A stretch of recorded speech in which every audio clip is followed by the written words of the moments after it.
2024 లేదా 25లో డిగ్రీ లేదా బీటెక్ చదివారా? సాఫ్ట్‌వేర్ జాబ్ కోసం ఎదురు చూస్తున్నారా? అయితే కోడ్ జ్ఞాన్ 100 డేస్ కోర్సులో చేరండి. జాబ్ సాధించండి. నమస్కారం సార్. నమస్తే. ఈ మధ్య పెళ్ళిళ్ళనేవి చాలా లేట్‌గా అవుతూ ఉన్నాయి. అండ్ అందులో భాగంగానే ఎక్కువగా చూసుకుంటే అమ్మాయిని అబ్బాయి రిజెక్ట్ చేయడం, అబ్బాయిని అమ్మాయి రిజెక్ట్ చేయడం ఇవి చూస్తూ ఉన్నాం.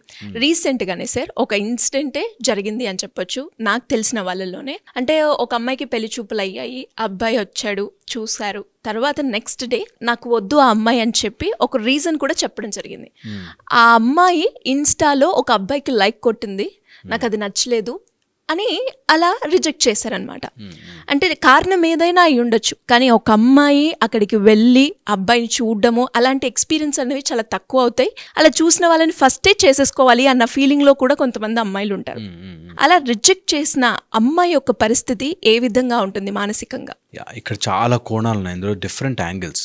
అందులో నెంబర్ 1 వచ్చేసి any love will have a possessive feeling. ఇది అందరు గుర్తుపెట్టుకోవాలి.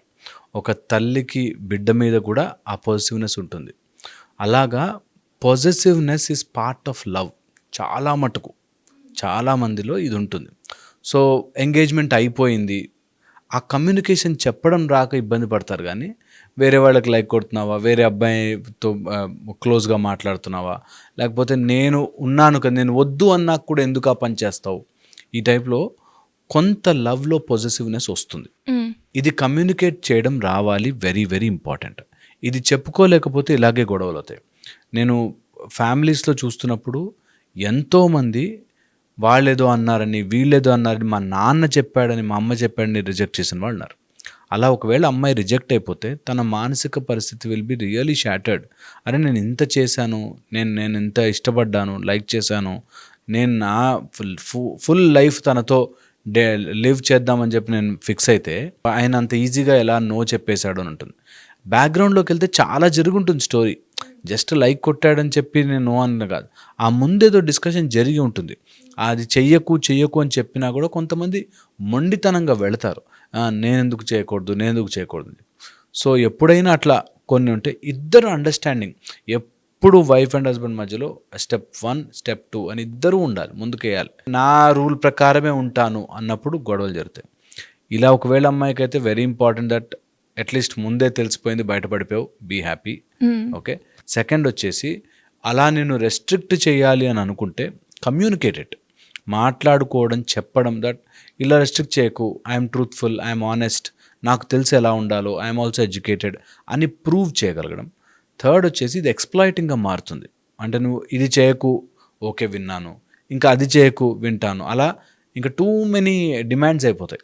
అంటే ఇప్పుడు రిజెక్ట్ అయిన అమ్మాయికి ఇంట్లో నుంచి కూడా అంటే నేను అబ్బాయిలు నచ్చట్లేరని, నీకు ఇంకా పెళ్లి కాదని ఇలాంటి వర్డ్స్ కూడా వింటాం సార్. ఎలా ఉంటుంది మెంటల్గా? చాలా డిస్టర్బ్ అయిపోతారు. అండ్ డార్క్గా ఉన్నావు, ఇంకా నీకు ఇంతకంటే సంబంధం రాదని, లేకపోతే నువ్వు చదివిన చదువుకి ఈ మాత్రం రావడమే ఎక్కువ అని చెప్పి ఇట్లా చాలా ఇన్సల్ట్ చేస్తారు. పెళ్ళికి ఉండే అది మెయిన్ ప్రాబ్లము, అడ్వాంటేజ్ అదే, దట్ మనసు ఇన్వాల్వ్ అయి ఉంటుంది ఇక్కడ. నువ్వు కారు కొనుక్కోవాలి, లేకపోతే ఇల్లు కొనుక్కోవాలంటే కలర్ బాగాలేదు, ఇది బాగాలని చెప్పచ్చు. కానీ పెళ్ళికి మనసు వస్తుంది, మనసుకు నచ్చిన వాడికే చాలా ప్రిఫరెన్స్ వస్తుంది. అందుకని అట్లా ఎవరైనా తిడుతూ ఉంటే you have to develop your purpose అంటా నేను. నా దగ్గరకు వస్తారు అట్లా, మా అమ్మ నన్ను బలవంతంగా పెళ్లి చేయాలనుకుంటున్నారు, ఇంతకంటే మంచి దొరకదు, చేసుకో అంటున్నారంటే you as a person if you grow, only then నీకు సక్సెస్ అనేది వస్తుంది. ఓన్లీ దెన్ నీ మాట వినడం మొదలు పెడతారు. ఓన్లీ దెన్ నీకంటూ, నీ మాటకంటూ విలువ వస్తుంది, లేకపోతే అవ్వదు. So personally grow 1. సెకండ్ వచ్చేసి మెంటల్లీ స్ట్రాంగ్ ఉంటే, విమెన్ మెంటల్లీ స్ట్రాంగ్ ఉంటే ఇలాంటి వాళ్ళ మాటలు అనడం ఆపుతారు. నువ్వు మెంటల్లీ అన్నిటికీ వీక్ ఉండి ప్రతిదానికి ఏడ్చి అయ్యో వాళ్ళు ఎందుకు అలా అన్నారు, వీళ్ళు ఎందుకు అలా అన్నారని బాధపడుతుంటే you will never be mentally strong. Mentally strong లేని వాళ్ళకి ఎవరు ఏదైనా చెప్తారు. ఓకే. సో అది చాలా ఇంపార్టెంట్. థర్డ్ వచ్చేసి ఎవరైతే తల్లిదండ్రులు అట్లా అని మాట అంటారో వాళ్ళకి స్టాండ్ తీసుకుని చెప్పండి that I have a plan, I have a clarity, నేను నా లైఫ్ని ఏం చేసుకోవాలో నాకు తెలుసు అనేది క్లారిటీగా చెప్పలేకపోతే దెన్ ఎవ్రీవన్ వాళ్ళ నోటికి వచ్చింది ఏదైనా చెప్తుంటారు. ఇంకొక యాంగిల్లో తీసుకుంటే దీన్ని, వాళ్ళు ఫస్ట్ నుంచి చూసేసి ఉంటారు, ఈమె ఏం చెప్పినా రిజెక్ట్ చేస్తుందండి, ఈమె ఏం చేసినా అలాగే ఉంటుంది, అందుకే మేము అలాంటి మాటలు అనాల్సి వస్తుంది అని కూడా మాట్లాడతారు.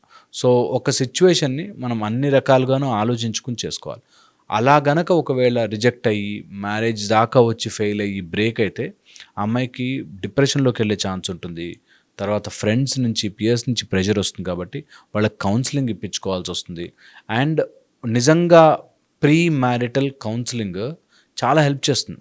ఎలా ఉండాలి, ఎలా బిహేవ్ చేయాలి. ఇప్పటిదాకా ఒక సెటప్లో బ్రతికి సడన్గా ఒక కొత్త ఇంటికి వెళ్ళి ఆర్ కొత్త మనిషితో బ్రతకాలి అంటే it will take lot of time to settle in. ఆ సెటిల్మెంట్ ఆర్ ఆ మైండ్ సెట్ని వాళ్ళు కౌన్సిలింగ్ ద్వారా అర్థం చేసుకోవచ్చు. ఒకవేళ ఏదైనా ఇంతకుముందు ఏదో బ్రేకప్ అయ్యి లేకపోతే ఎంగేజ్మెంట్ దాకా వచ్చిన వాళ్ళు మారడానికి చాలా టైం పడుతుంది, చాలా టైం పడుతుంది. సో అలాంటి వాళ్ళకు ఒక 3 to 6 సెషన్స్ కౌన్సిలింగ్ చేయించి స్లోగా మెడిటేషన్ చేయించి వాళ్ళని స్లోగా దాని నుంచి బయటకు తీసుకొస్తాం. ఇలా జరుగుతున్న టైంలో దెప్పి పొడుపు మాటలు, వేరే వాళ్ళు అనడాలు, ఎందుకు ఇది జరుగుతుందంటే వాళ్ళు వదిలేస్తారు 3 things. 1, they will forget about their health. So ఇలా ఏదో వచ్చింది సీన్, డైవర్సో లేకపోతే ఎంగేజ్మెంట్ దాకా వచ్చి ఫెయిల్ అయింది, అందరికీ చెప్పుకుని కార్డులు ఇచ్చాక బ్రేక్ అయింది అనగానే first they will lose their body. Exercise చేయరు, ఉన్న చోటు రూమ్ నుంచి బయటకు రారు, లేకపోతే అవే చూసినవే మళ్ళీ చూస్తుంటారు, ఎందుకు ఇలా జరిగింది అనే లూప్ ఆఫ్ థాట్స్లోకి వెళ్ళిపోతారు. అలా ఫస్ట్ బాడీని వదిలిపెట్టుకుంటారు. చాలా important. Get fit, health improve చేసుకోండి, ఎక్సర్సైజ్ చేయండి, టైం స్పెండ్ చేయండి. ఇది 1. సెకండ్ వచ్చేసి మానసికంగా they will do 2 things. 1 is over thinking, రెండోది వచ్చేసి నెగిటివ్ థింకింగ్. ఒకటే ఆలోచన మళ్ళీ చేయడం. రెండోది ఇంకా నా లైఫ్లో జరగదా, ఇంకొక మ్యారేజ్ ఉండదు, నాకు మంచి వాళ్ళు రారా అనే ఒక నెగిటివ్ థింకింగ్లో. ఈ రెండింటిని ఫాదరో మదరో చూసి ఐడెంటిఫై చేయాలి, లేదా counsellor should identify this thought process and stop it అక్కడే. థర్డ్, వెరీ ఇంపార్టెంట్, వీళ్ళందరికీ బిగ్ ప్లాన్ ఆఫ్ లైఫ్ అర్థం కాదు. Life has a big picture. నువ్వు ఈ జన్మలో ఇప్పుడున్నట్టున్నావు, నీకు జన్మలుగా క్యారీ అవుతూ వస్తుంది. వాడలా రావాలి, బ్రేక్ చేయాలని రాసి ఉంది, అవుతుంది. సో నువ్వు దాని గురించి బాధపడి వేస్ట్. ఇది నేను చెప్పిన మాట కాదు, అర్జునుడికి శ్రీకృష్ణుడే చెప్పేశాడు. నువ్వు అనుకుంటున్నావు ఇప్పుడు జరుగుతుందని, ఇదంతా నేను ఆల్రెడీ ప్లాన్ చేసి పెట్టాను. You are only an actor, you just stay in the character, act and go. Direction నాది, సినిమా నాది, నేను తీస్తున్నా అనేది ఎంత ఇంపార్టెంటో నిజం కూడా అదే. ఒకవేళ అట్లా వచ్చింది, బ్రేక్ అయింది, వెళ్ళారు, there is a bigger picture for this.